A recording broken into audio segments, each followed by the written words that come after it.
আসসালামু আলাইকুম বন্ধুরা। আমরা ট্যাঙ্কি টিপিং করলাম 500 লিটার একটা ট্যাঙ্কি, মদিনা ট্যাঙ্কি। দেখো কয়েল পাইপ দিয়া মোটর পানি দিচ্ছি, আর আউটপুট 1 ইঞ্চি পাইপ দিয়া।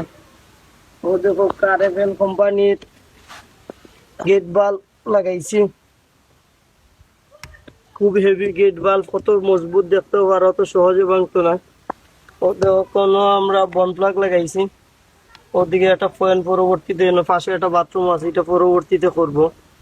যে মিস্ত্রি করো গোবাই দিয়ে লাইন নিতে পারবো সিস্টেম রাখছে। আর বাইরে দেখো ও 1 ইঞ্চি লাইনটা কি গিয়া 2টি বাথরুম এবং 2টি সিঙ্ক হয়েছে, 2টা রান্না করা।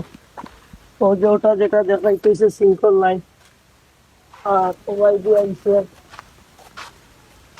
উপরে চাদর উঠে তারা করেছে মাথা করিয়া। ও দেখো ওটা হচ্ছে বাথরুমের লাগে ওপেন করা আছে।